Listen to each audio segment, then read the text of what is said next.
rancangan undang-undang tentang penyesuaian pidana. Dimulai dari fraksi PD Perjuangan, silakan. Terima kasih pimpinan. Pandangan umum fraksi Partai Demokrasi Indonesia Perjuangan terhadap rancangan undang-undang tentang penyesuaian pidana. Assalamualaikum warahmatullahi wabarakatuh. Salam sejahtera bagi kita sekalian. Om Swastiastu, Namo Buddhaya, salam kebajikan. Merdeka!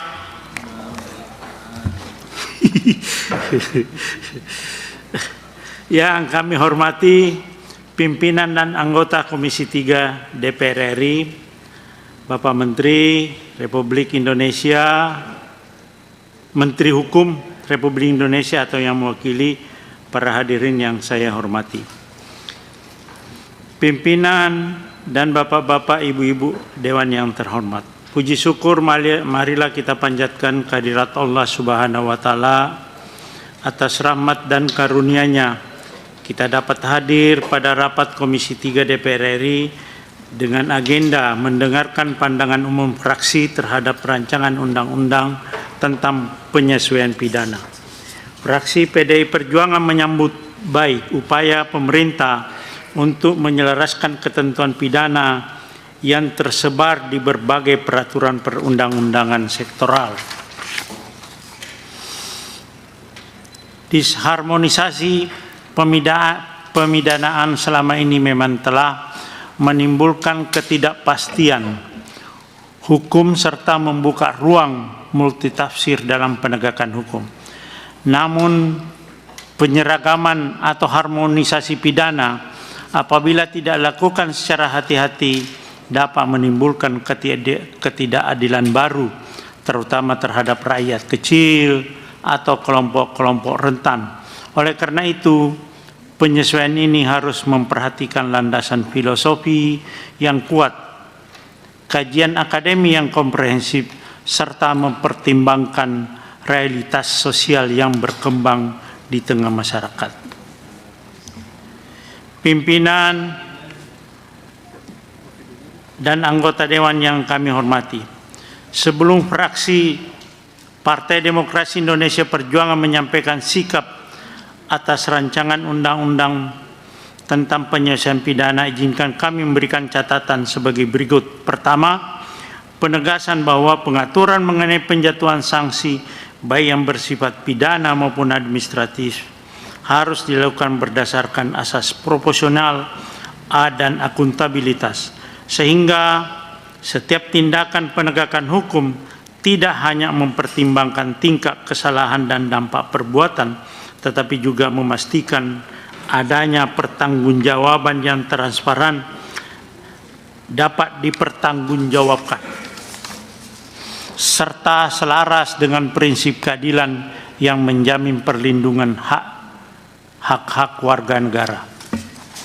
Kedua, rancangan undang-undang tentang penyesuaian pidana belum mengatur norma penegasan lebih lanjut terkait pelaksanaan putusan pemidanaan, yaitu dalam hal setelah putusan pemidanaan berkekuatan hukum tetap dan perbuatan yang terjadi diancam dengan pidana yang lebih ringan menurut peraturan perundang-undangan yang baru.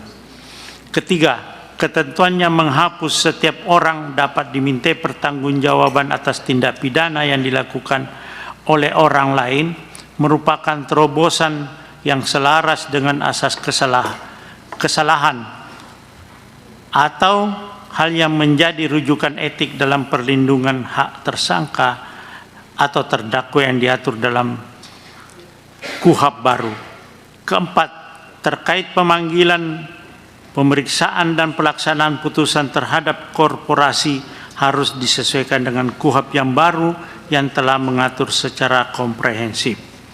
Kelima, pengaturan penyiaran berita yang tidak pasti, berlebihan atau yang tidak lengkap harus disesuaikan dengan putusan Mahkamah Konstitusi nomor 78/PUU/21 Romawi 2023. Keenam, rumusan pasal rancangan undang-undang terdapat penggunaan bahasa yang belum sesuai dengan kaidah bahasa perundang-undangan yang baik dan belum sinkron dengan istilah dalam KUHP baru.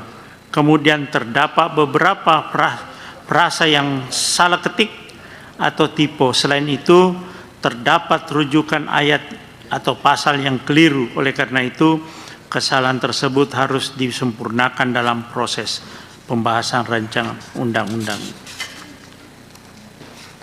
Pimpinan dan anggota Dewan serta Bapak Menteri yang saya hormati, berdasarkan pada pandangan di atas, maka Saudara, yang Anda fraksi saksikan PDI Perjuangan saat ini adalah merupakan rapat dengan kerja Komisi 3 DPR RI dengan Kementerian Bismillahirrahmanirrahim, Hukum yang diwakili oleh PDI Perjuangan Wakil Menteri Hukum berpendapat Edward Omar Syarif menyetujui terhadap Yarie rancangan yang membahas terkait tentang rancangan undang-undang penyesuaian pidana. untuk Memang ini diajukan pada telah dibahas tahap ataupun pembahasan disebut-sebut oleh sesuai dengan Kementerian mekanisme Hukum dan sebelumnya, di ketentuan mana peraturan Wamenkum perundang-undangan. Edi Yarie Demikian menyebutkan bahwa pandangan rancangan fraksi undang-undang penyesuaian pidana ini terdiri atas 3 bab. Rancangan undang-undang tentang Menurut ia juga terdapat penyesuaian 35 pasal dalam RUU ini. pidana. Atas perhatian Edi juga dan menjelaskan kerjasama 3 bab seluruh ini pihak, terdiri terutama atas dengan sejumlah hal, Komisi yaitu 3, penyesuaian undang-undang di luar KUHP, penyesuaian perda dengan KUHP, dan ada sejumlah pembetulan. Semoga Allah Kementerian Subhanahu Hukum wa juga Ta'ala menyebutkan senantiasa ataupun menuturkan memberikan bahwa RUU tersebut kepada kita merupakan perintah dari pasal 613 KUHP yang dalam jangka waktu 3 tahun harus ada penyesuaian undang-undang di luar KUHP. Dan langsung kita bergabung dengan jurnalis Kompas TV, Niputu Trisnanda yang saat ini ada di gedung DPR RI. Putu, selamat pagi. Bisa dijelaskan ataupun apa yang bisa di-highlight pada rapat kerja Komisi 3 DPR dengan Kementerian Hukum yang digelar pada pagi hari ini? Ya, selamat pagi. Yan Rahman dan juga saudara, hari ini Komisi 3 rencananya akan menggelar rapat begitu ya dengan baru saja saudara Wakil Ketua DPR RI Sufmi Dasko ini nampak memasuki ruang Komisi 3 karena selain menjadi Wakil Ketua DPR, Sufmi Dasko ini juga merupakan anggota dari Komisi 3. Jadi tadi disampaikan bahwa dirinya juga akan meninjau bagaimana keberlangsungan atau jalannya rapat pada pagi hari ini.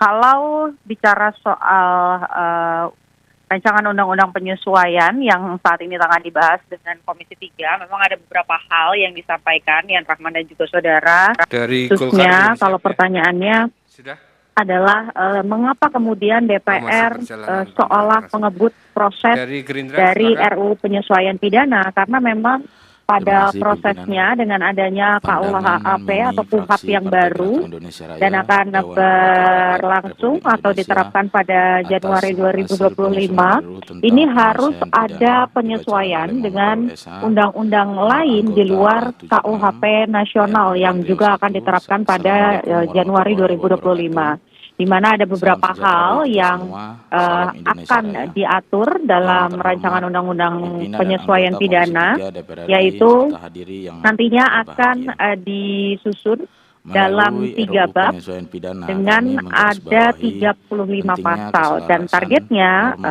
rancangan undang-undang penyesuaian pidana ini akan rampung di akhir masa sidang, yaitu sekitar bulan Desember, supaya seluruh rangkaian undang-undang yang ada, baik itu KUHP, KUHP, dan juga aturan-aturan lain di luar KUHP, ini bisa sudah bisa berjalan bersama begitu secara mudah untuk dipahami oleh masyarakat. Jadi tidak ada tumpang tindih antara KUHP nasional dengan undang-undang ataupun juga peraturan daerah misalnya. Jadi nanti 3 bab itu akan membahas tentang penyesuaian antara undang-undang di luar KUHP, termasuk juga dengan peraturan daerah.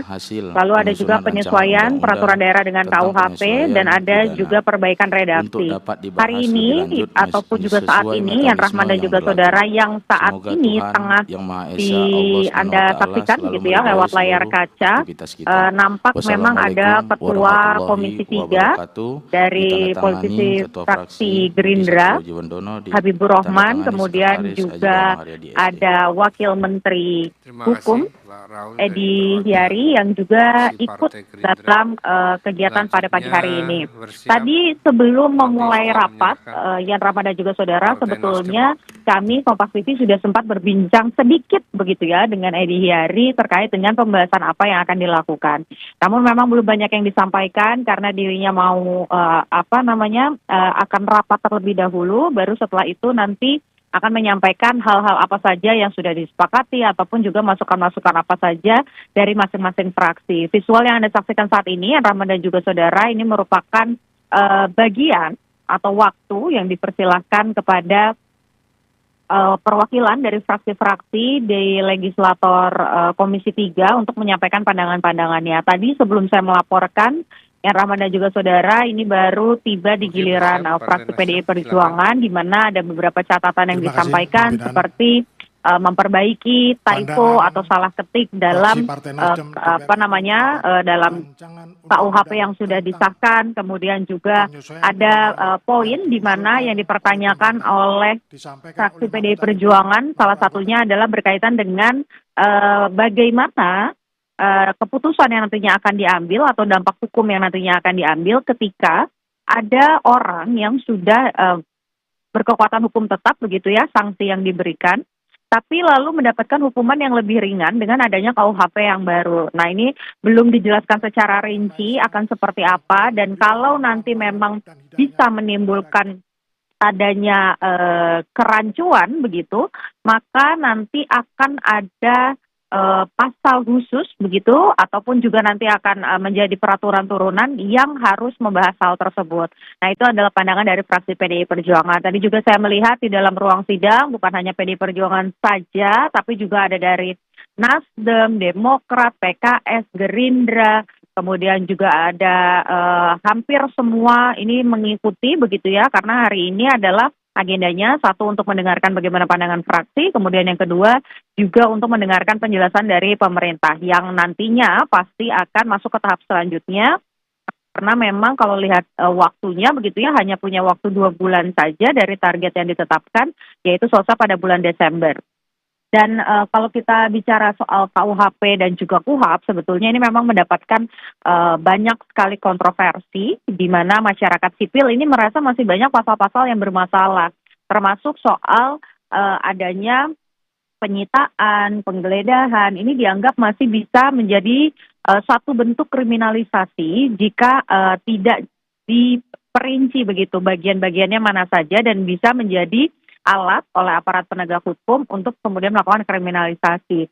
Nah, di satu sisi dari DPR sendiri, Yan Rahman dan juga saudara, ini sudah diklarifikasi begitu ya oleh Ketua Komisi 3, yaitu Habibur Rahman dari fraksi Gerindra, ini menyampaikan bahwa KUHP dan juga KUHAP yang sudah disahkan lewat sidang paripurna oleh DPR RI, ini justru akan membantu begitu masyarakat.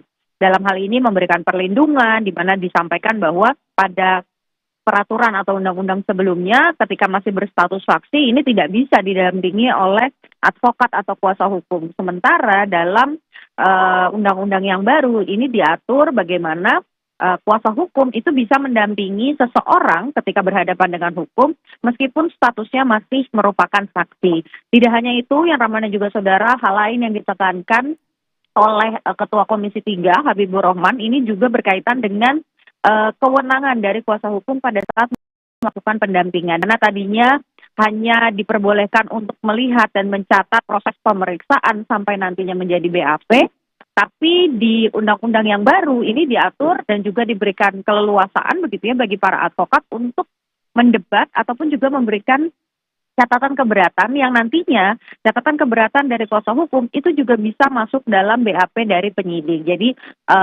ketakutan-ketakutan yang kemarin sempat disampaikan oleh masyarakat sipil, kemudian dari LBH begitu, ini setidaknya ada beberapa poin yang dijawab dan juga diklarifikasi. termasuk juga nanti akan ada undang-undang atau peraturan turunan yang dibuat khusus begitu ya terkait dengan penyadapan supaya nanti ini harus harus bisa tetap di bawah pengawasan dari pengadilan, Yan Rahman. Baik, Putu, artinya ini kalau kita melihat dengan targetnya, seperti Putu bilang tadi, ini RUU penyelesaian pidana ini akan dibahas mulai pekan ini dan ditargetkan rampung dalam masa sidang hingga Desember mendatang, kurang dari 2 bulan lagi. Terima kasih jurnalis Kompas TV ini Putu Trisnanda atas laporannya dari gedung DPR RI. Harus melibatkan partisipasi masyarakat secara bermakna sebagaimana diatur dalam undang-undang tentang pembentukan peraturan perundang-undangan. Pimpinan dan anggota Komisi 3, Saudara Menteri, serta hadirin yang berbahagia, fraksi Partai Nasdem setelah mendengar dan penjelasan pemerintah yang disampaikan oleh Menteri Hukum menyatakan menerima dan setujui RUU tentang penyelesaian pidana untuk segera dilakukan pembahasan dalam tahap pembicaraan tingkat 1 di Komisi 3. Demikian pandangan fraksi Partai Nasdem DPR RI terhadap RUU tentang penyelesaian pidana yang disampaikan oleh pemerintah. Semoga Tuhan Yang Maha Esa mencurahkan rahmat dan hidayah kepada kita sekalian. Wabillahi taufiq wal hidayah. Wassalamualaikum warahmatullahi wabarakatuh. Ditandatangani Jakarta 24 November 2020, Ketua Fraksi Victor Laskodat dan Wakil Sekretaris Fauzi Amro. Terima kasih. Selanjutnya, Ya saudara, itu tadi yang tengah berlangsung terkait dengan rapat kerja Komisi 3 DPR dengan Kementerian Hukum yang membahas terkait RUU penyesuaian pidana. Tadi disebutkan bahwa saat ini yang tengah berlangsung adalah merupakan pandangan tiap fraksi terkait dengan RUU ini, disetujui untuk dibahas atau tidak begitu. RUU ini, saudara, seperti yang disebutkan oleh Wakil Menteri Hukum Edi Hiarie, menjelaskan RUU merupakan penyesuaian pidana yang merupakan perintah pasal 613 KUHP yang mengamanatkan penyesuaian undang-undang lain dengan KUHP termasuk undang-undang pemerintah daerah. Saudara, demikian Breaking News Kompas TV. Akhir kata saya Yan Rahman. Terima kasih atas kebersamaan Anda. Sampai jumpa.